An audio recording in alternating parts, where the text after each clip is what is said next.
안녕하세요. 부동산을 보는 눈 리얼아이 박감사입니다. 얼마 전에 용산 정비창 개발에 대한 계획이 발표가 되었습니다. 용산 정비창 부지에 8,000가구 규모의 아파트를 공급하겠다라는 내용을 발표를 했는데요. 예전에 국제업무지구로 개발하려다가 지금 무산됐던 지역인데 그 정비창에 8,000가구 규모의 아파트를 공급하겠다라는 공급 대책을 내놨습니다. 외곽에만 공급해서는 서울의 아파트 값을 안정시킬 수 없다라고 많은 비판이 있으니까 이제 도심에, 그것도 서울의 핵심 개발축인 용산에 8,000가구 규모의 아파트를 공급하겠다고 정책을 발표한 거죠. 그랬더니 이게 득이 될까 실이 될까 하면서 또 많은 이야기들이 나오고 있어요. 임대주택이 너무 많아서 우려하고 있다. 이렇게 금싸라기 땅에 임대주택이 말이 되냐 하면서 많은 비판들이 쏟아지고 있어요. 이런 건 한두 번이 아니죠. 정부가 부동산 관련 정책을 발표할 때마다 온갖 비판이 쏟아지고 효과 없을 거다라는 이야기가 나왔었죠. 한번 살펴볼까요? 먼저 분상제입니다. 민간 택지에 대한 분양가 상한제를 실시하겠다라고 정부가 작년 여름에 이런 정책을 발표를 했습니다. 그랬더니 분양이 위축되면서 오히려 집값이 급등할 거다라는 이야기가 쏟아졌어요. 분양가는 싸질지 모르겠지만 공급이 위축이 돼서 로또 청약만 늘어날 거다라고 이야기를 했어요. 그리고 민간 개발자들이 더 이상 공급을 하지 않아서 공급이 부족해지고 그에 따라 신축 가격이 오르고 더 가격이 오른다라는 이야기가 신문지상을 도배했습니다. 어떤 전문가라는 분이 인터뷰한 내용에 이 주장이 고스란히 담겨 있어요. 분양가 상한제가 적용된 이후에 서울의 아파트 인허가 물량이 급감했다. 공급이 줄어들었다. 이렇게 이야기를 했습니다. 그런데 이때는 금융위기 시절이죠. 분양가 상한제 자체가 유명무실할 정도로 사실 아파트 경기가 굉장히 침체된 시기였어요.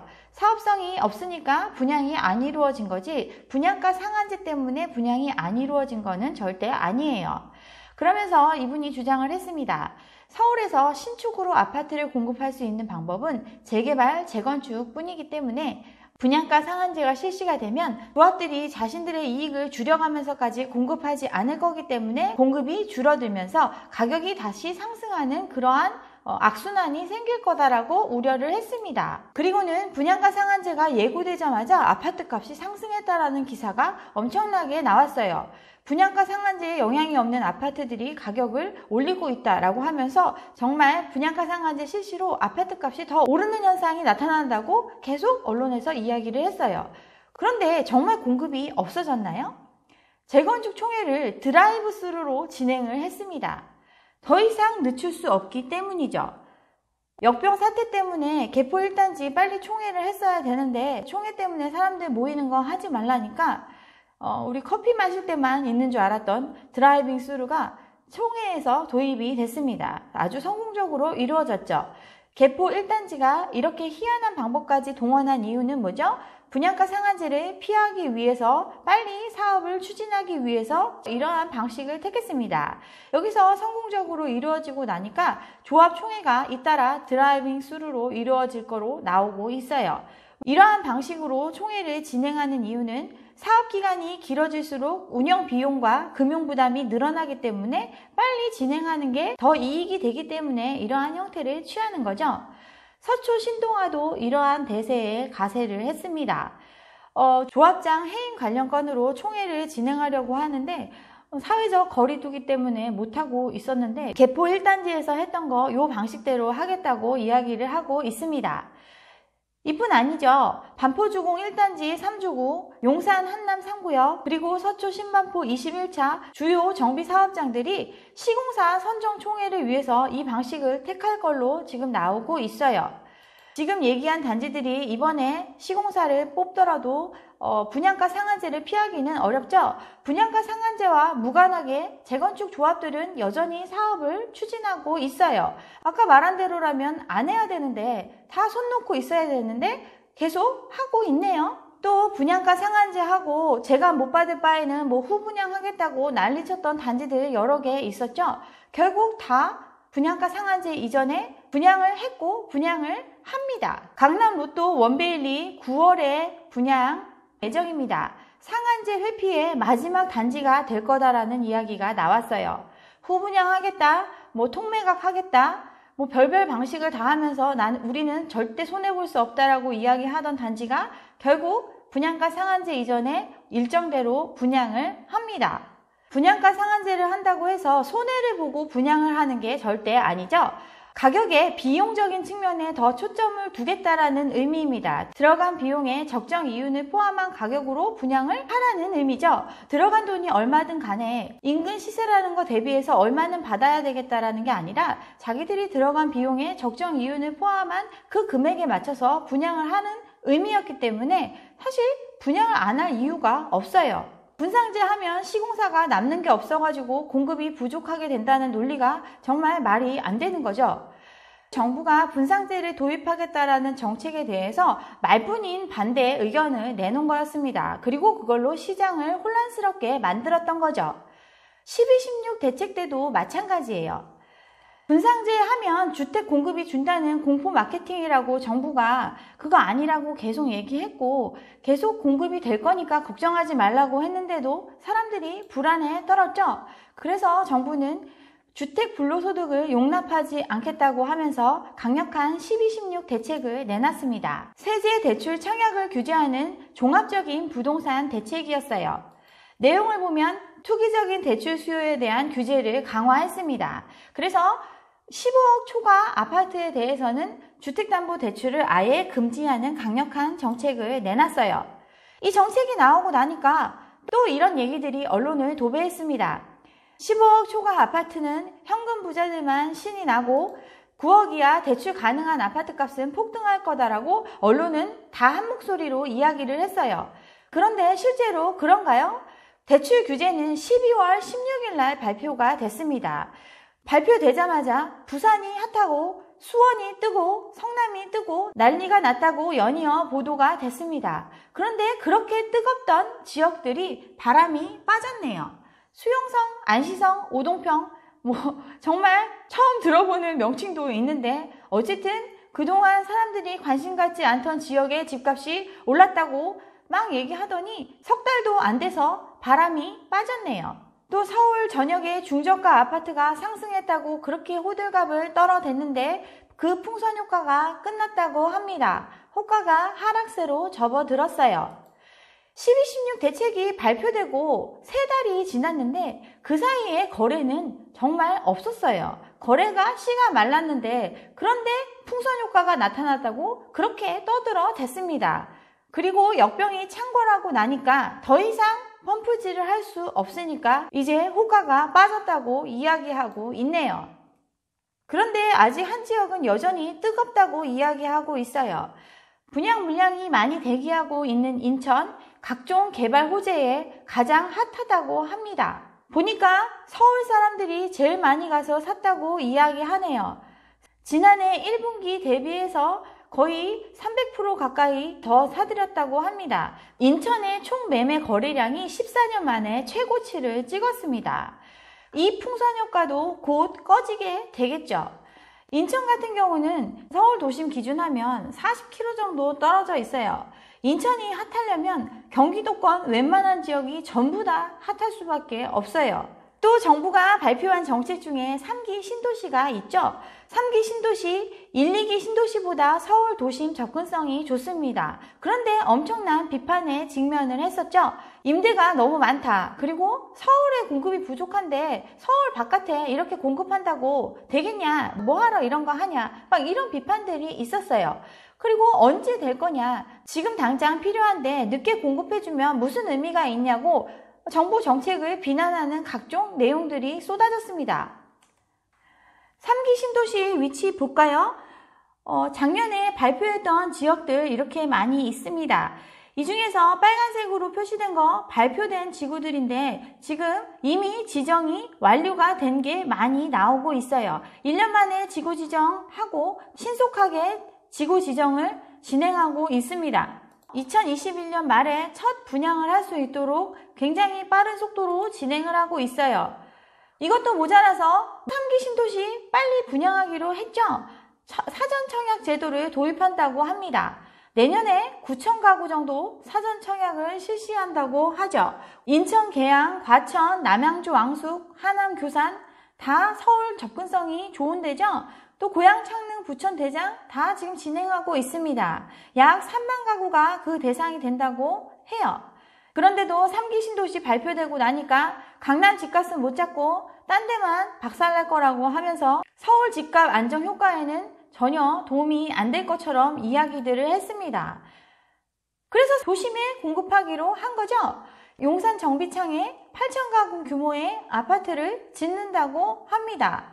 입지의 끝판왕이라고 할 수 있는 용산이죠. 7년 동안 놀고 있던 용산 정비창 부지 어마어마하게 넓습니다. 여기에 짓는 거예요. 여기에 아파트를 짓는 겁니다. 그랬더니 또 정책에 대한 비판이 나오고 있어요. 이 좋은 위치에 서울의 맨하탄을 만들어도 모자랄 판에 여기다 임대주택 때려 짓는다고 막 비난하시죠?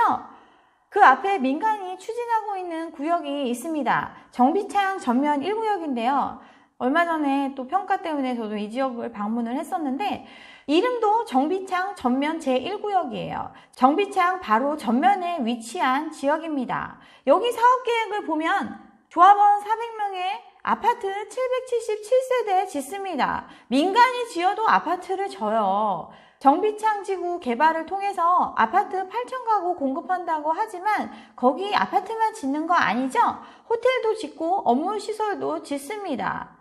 민간이 추진하는 정비사업도 사업성 위에서 지금 주택 짓고 있는데 정부가 하면 잘못된 건가요? 정부가 여기다 아파트만 엄청나게 짓는 것도 아니고 업무시설과 호텔 포함해서 짓는 건데 왜 이게 문제가 되는지, 왜 이게 비난의 대상이 되는지 저는 정말 이해가 안 갑니다.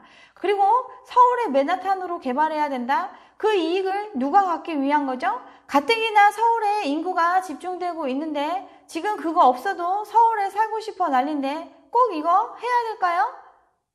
국제 업무지구 꼭 서울 도심 한복판에 있어야 되는 건 아니죠? 그런데 비판합니다.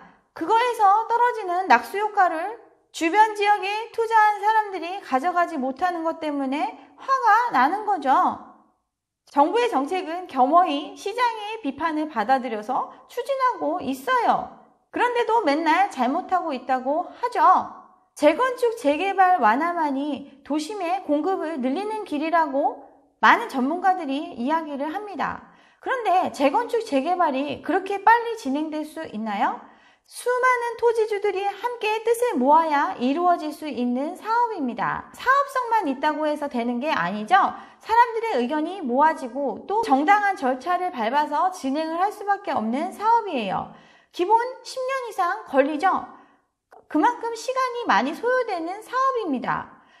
근데 이렇게 놀고 있는 땅 공급하면 단기간에 공급이 가능하잖아요. 그렇게 걱정하는 3년 후에 공백을 메울 수 있는 아주 신박한 방법 아닐까요? 어차피 재건축 재개발 사업을 완화해 준다고 해서 10년 걸릴 게 5년 걸리는 거 아니니까 상황 봐가면서 그때그때 정책을 도입하면 되니까요. 제가 부동산 시장을 결정하는 요소에 크게 3가지가 있다고 기존 영상에서 말씀을 드렸습니다. 부동산 시장에 존재하고 있는 사실, 팩트, 그리고 부동산에 참여하는 사람들의 심리, 그리고 부동산에 적용되는 정책 이 3가지 요소에 의해서 부동산 시장은 흘러갈 수밖에 없다라고 말씀을 드렸습니다. 제가 또 이렇게 얘기한다고 해서 문바다 어쩌다 뭐 이런 얘기 하실 수도 있는데 그런 것과 전혀 상관이 없어요. 계속 말씀드리는 건 정책으로 인한 효과는 반드시 시장에 나타난다는 걸 말씀드리는 것 뿐입니다. 지금 정부가 펴고 있는 정책이 노무현 대통령이 폈던 참여정부 시절의 부동산 정책을 그대로 하고 있다라고 또 이야기를 하죠. 그러면서 그 효과가 없었다 뭐 이런 얘기들을 하는데 당시와 지금은 상황이 많이 다릅니다. 당시는 열린우리당이 47석밖에 없는 여소야대의 구조였어요. 지금은 어떻죠? 총선을 통해 거대 여당이 탄생을 했습니다. 부동산 정책의 일관성이 더 유지될 수밖에 없어요. 레임덕으로 이 정책이 흐지부지 되는 일이 없다라는 게 지금 상황이죠. 재건축 규제는 이어지고 임차인 보호는 강화될 거로 예측을 하고 있어요. 종부세 강화했던 내용들도 계속 진행될 수밖에 없습니다. 최근 몇 년간 급등한 부동산에 대해서 많은 분들이 이거 원래대로 되돌려 놓으라고 그 표심이 여당을 택했다라고도 이야기를 합니다. 그래서인지 총선 끝나고 나니까 이제 이러한 정책들이 마구 발표되고 있어요.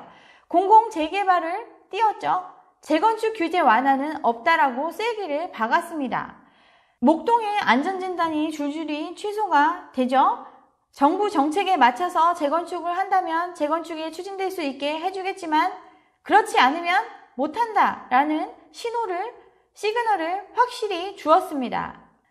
1주택자 종부세 완화해준다. 한 주택만 갖고 있는 사람 억울하니까 그 사람들은 좀 종부세 완화해줘라. 이런 얘기들이 있어서 총선 때 공약으로도 많이 나왔었는데 이거 올해 안 되죠? 내년부터 될지 말지 모르겠습니다. 어쨌든 정책은 그대로 갈 수밖에 없어요. 지금 문 대통령 지지율 70%가 넘었다고 합니다. 물론 이 조사 기간이 확실한지 안 한지 그건 논외로 하더라도 역대 최고의 지지율을 보이고 있어요. 정부의 과감한 드라이빙이 가능한 상황이에요. 일관성 있게 정책은 추진될 수밖에 없습니다. 이게 노무현 참여정부 시절과 다른 점이죠. 예전에 참여정부 시절에 발표했던 정책들이 그 효과를 임기 내에 누리지는 못했지만 현 정부는 가능할 수 있는 상황이에요. 부동산 시장을 결정하는 세 가지 요소 모두 하락을 가리키고 있어요. 수요할 수 있는 사람 수가 줄어들고 집을 사야 하는 수요는 지금 여력이 없습니다. 대출도 안 되고 경기도 위축된 상황에서 가격은 엄청 높게 이야기하고 있으니 사는 사람들은 나서지 않아요. 수요가 줄어들죠. 공급은 여전히 이루어지고 있습니다. 이게 시장에 존재하는 사실입니다. 정책은 지금과 같은 거품을 꺼트리겠다라는 의지를 불태우고 있어요. 사람들의 심리는 위축될 대로 위축되고 있습니다. 이게 현실입니다. 갑자기 발표된 공급 대책에 대해서 이야기하면서 정책을 한번 되짚어보는 시간을 가졌고요. 여기까지 제가 준비한 내용입니다. 네, 오늘 영상이 좋았다면 좋아요와 구독 잊지 마시고 다음 영상도 함께 해주시기 바랍니다. 감사합니다.